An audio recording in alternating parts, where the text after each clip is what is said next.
Salatu wassalamu ala man la nabiyya ba'dah Sayyidina wa habibina syafi'ina wa maulana Muhammad ibn Abdullah wa ala alihi wa ashabihi wa mawalah wa la hawla wa la quwwata illa billah, amma ba'du.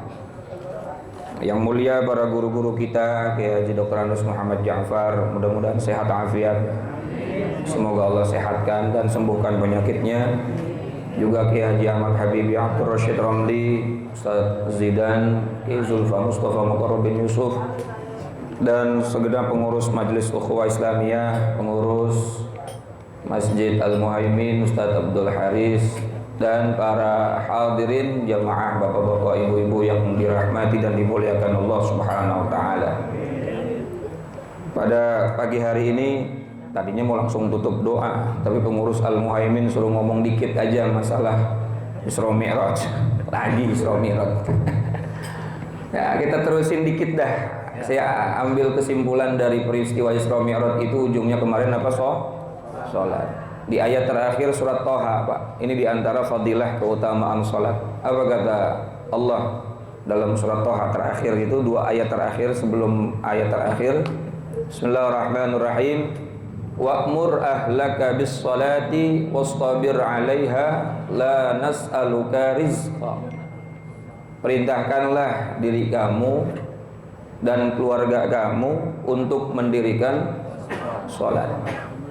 Wastabir 'alaiha, kata Allah Subhanahu wa taala, dan bersabarlah. Bersabarlah ai fi iqamatiha. Tadi saya kebet dikit tafsir Ibnu Katsir, tafsir Tobari, walaupun lewat kata Syama'il, Maktabah Syamilah dari perpustakaan di handphone, tapi pakai bahasa Arab.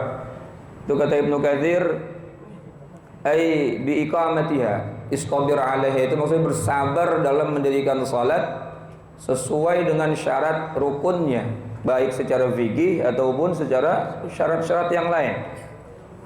Kalau secara fikih ya kita tahu semua lah, ada syurutus sihhatis shalah, ada syarat sahnya salat. Di antaranya bersih dari hadas kecil, hadas besar, bersih dari najis pakaian, badan dan tempat, dan cara-cara membersihkan itu semua itu diterangkan dalam arkan fi ulumil fikih, rukun-rukun di dalam ilmu fikih. Nah, kalimat istabir 'alaiha berarti iqamatis shalah, mendirikan salat itu enggak cuma kita takbir kemudian salam. Enggak cuma kita laksanakan awal salat dari takbir kemudian kita tutup dengan salam, tapi ada wajib, harus bi iqamati arkaniha wa syurutiha, dengan rukun dan syaratnya. Makanya kalimatnya wastabir 'alaiha, Allah katakan dan bersabarlah. Bersabarlah di dalam mendirikan salat itu sendiri. Makanya ini fadilah salat luar biasa, tapi kadang-kadang kita yang habis salat nggak ngerasain apa-apa. Betul nggak? Karena kita belum tamamis salat, belum menyempurnakan salat bi arkaniha wa syurutiha, dengan rukun dan syaratnya. Secara fikih aja kita masih kedodoran kadang-kadang. Cara nyuci najis bagaimana? Kita nggak tahu mana najis ainiyah, mana najis hukmiyah. Lalu bagaimana caranya mandi hadas besar, lalu bagaimana caranya wudhu, betul nggak? Ya. Itu baru secara ilmu fikih. Belum di dalam sholat itu sendiri, ada rukun qalbi, ada rukun qauli, ada rukun fi'li. Nah, belum lagi ada yang namanya syurutu liqabuliha. Kalau tadi secara fikih syurutu sihhatiha, syarat sahnya. Kalau di dalam ilmu yang lain, dalam tasawuf, dalam tauhid, ada syurutu liqabuliha, syarat diterimanya salat. Jadi meskipun udah sempurna secara fikih, apakah ini akan diterima atau tidak harus melalui syarat ini. Kita udah sempurna nih, wudunya udah sempurna, mandinya udah sempurna, rukun qalbi qauli fi'linya sudah sempurna. Apakah diterima? Entar dulu. Masih ada filternya. Inilah dikatakan dalam Al-Quran wastabir 'alaiha, bersabarlah. Dan gak mungkin kita sampai kepada kesempurnaan itu tanpa bersabar. Cari ilmunya, mempraktekannya, dan seterusnya. Ini ada waktu 5 menit lagi, boleh ya? Ya biar gak tanggung ya. Besok biar udah kagak ada lagi dah, saya suruh cuma mau Isra Mi'raj. Syurutil qabuliha arba'atun, dan diantara syarat diterimanya. Jadi biasanya kita kalau ngaji fikih syurutus sihhatiha, syarat sahnya salat. Tapi sekarang ada kalimat syurutul qabuliha, syarat diterimanya salat. Tidak semua yang sah pasti diterima, tetapi yang diterima sudah pasti sah. Saya ambil contoh begini ya Pak. Bapak dari mulai beduk subuh sampai maghrib puasa, nggak makan, nggak minum, sah nggak puasanya? Karena rukunnya puasa kan cuma 3. Ya, niat, kemudian menjaga diri dari hal-hal yang membatalkan, dan adanya orang yang berpuasa. Asal kita udah menjaga diri dari hal-hal yang membatalkan, nggak memasukkan apapun ke badan kita, puasa kita sudah sah. Tapi selama itu kita ngomongin orang, kita ngelihat hal-hal yang diharamkan, diterima nggak puasa kita? Nah, sahnya mas sah, artinya sah, tidak wajib diqadha, tetapi diterima atau tidaknya ini banyak syaratnya.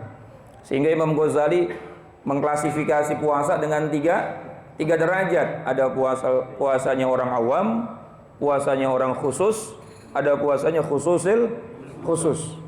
Sepakat ulama, mau fikih, mau tasawuf, mau tauhid, mengatakan puasanya orang awam cuma dapat ju' wal atash, cuma dapat lapar sama haus. Kalau mau dapat pahala, naikin kepada derajat yang khusus. Nah, ini kita pembahasannya nanti bab puasa ada. Begitu pula sholat, kalau kita sudah sesuaikan syarat rukunnya secara fikih, insya Allah sholat kita sah. Tapi apakah diterima? Ntar dulu, apakah sesuai dengan 4 perkara ini? Mau terusin apa udah nih? Kan penasaran kan? Dikasih waktunya cuma 3 menit soal kita. Yang pertama, ya, betul-betul ayyanwiya biha wajhallahi ta'ala wahdah. Niat kita melaksanakan sholat itu semata-mata karena Allah, bukan karena apapun. Bukan karena nggak enak sama mertua, bukan karena kagak enak jadi pengurus masjid, bukan karena kagak enak ente udah jadi anak hadroh, tapi karena Allah. Hadza ibadah. Ini adalah ibadah. Ini merupakan awamirillah, perintahnya Allah Subhanahu wa taala. Bahkan nanti saking dia tujuannya hanya karena Allah, udah kagak kepikiran lagi tuh pengen surga apa pengen neraka, apa pengen dijauhkan dari neraka. Sampai saking hanya karena Allah, udah nggak lagi kepikiran sholat saya supaya saya masuk surga. Betul nggak kira-kira? Yang penting Allah ridho. Yang kedua, singkat aja, udah jam setengah lapar soalnya.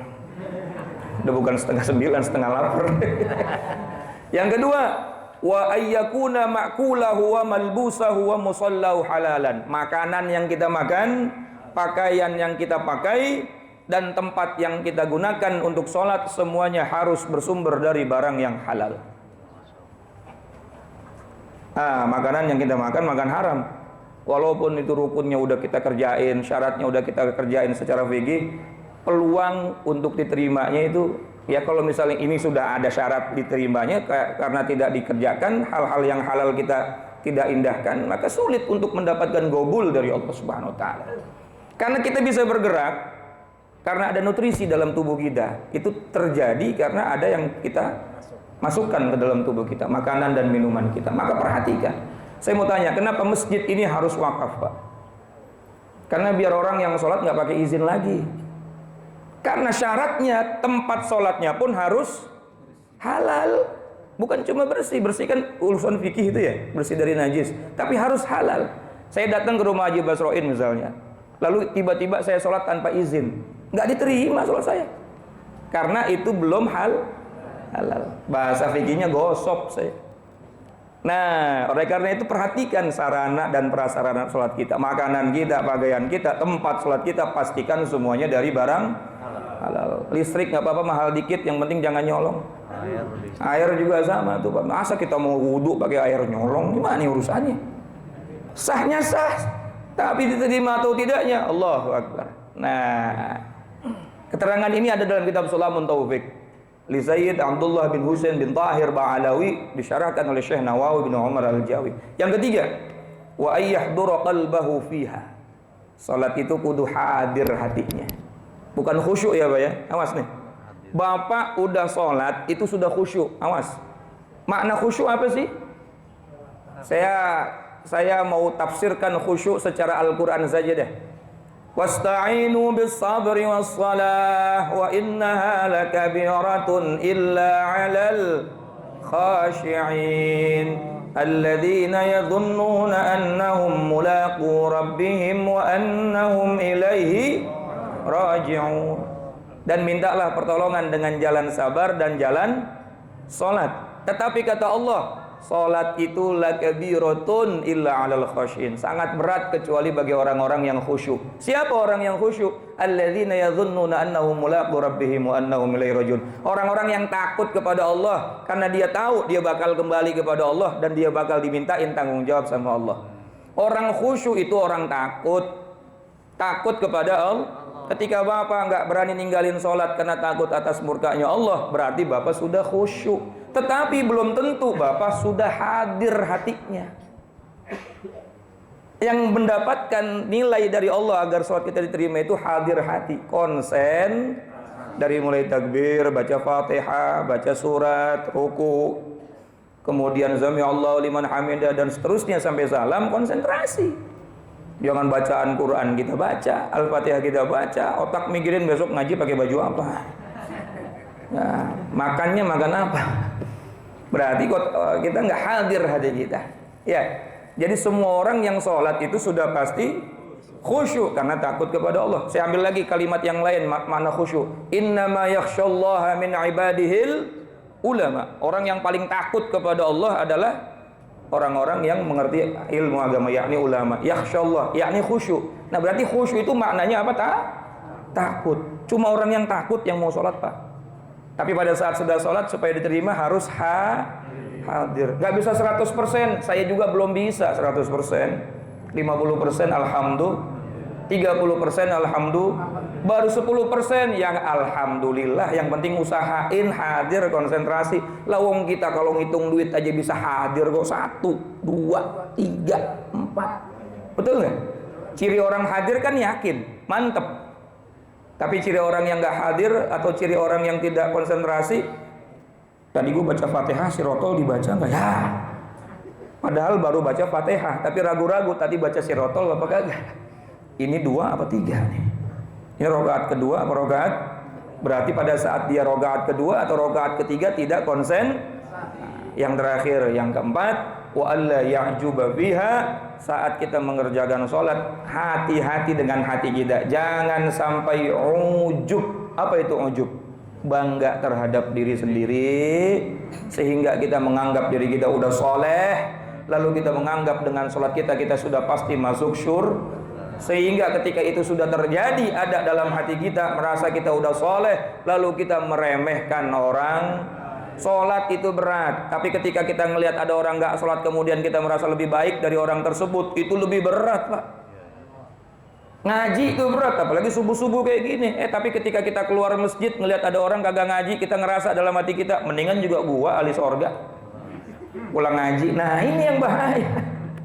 Iblis itu bukan karena dia nggak ibadah menjadi makhluk terkutuk, bukan, Pak. Sholatnya udah ratusan juta tahun sebelum Nabi Adam diciptakan, sujudnya udah ratusan juta tahun. Cuma satu perkaranya iblis menjadi makhluk terkutuk. Ana khairum minhu, kata iblis. Aku lebih baik dari Adam. Kalimat itu yang harus kita hindari. Walaupun kita udah jadi ahli ibadah, malam tadi kita udah sampai jidat kita jenong sholat sunnah, ribuan kali rakaat misalnya. Mulut kita sampai doer, baca maulid, baca Quran dan lain sebagainya. Hati jangan sampai ngerasa lebih baik dari orang.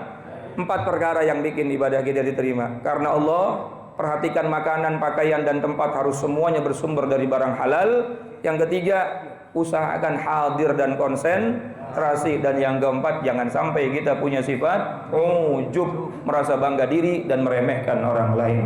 Qala Rasulullah sallallahu alaihi wasallam, afdalu ma qultuhu ana wan nabiyyuna min qabli, la ilaha illallah.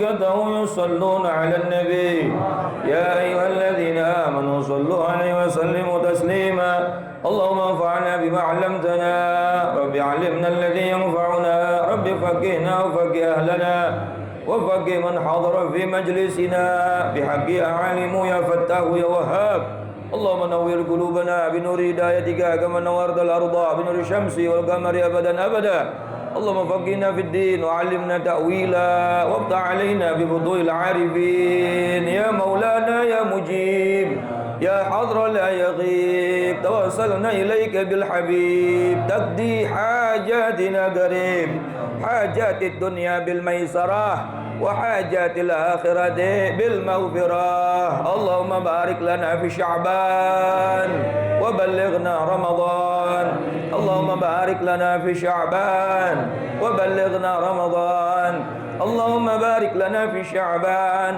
وبلغنا رمضان واغفر لنا ذنوبنا وحصل مقاصدنا يا أرحم الراحمين ربنا آتنا في الدنيا حسنة وفي الآخرة حسنة وقنا عذاب النار صلى الله على سيدنا محمد وعلى آله وصحبه وبارك وسلم فضل سبحان ربك رب العزة عما يصفون وسلام على المرسلين والحمد لله رب العالمين.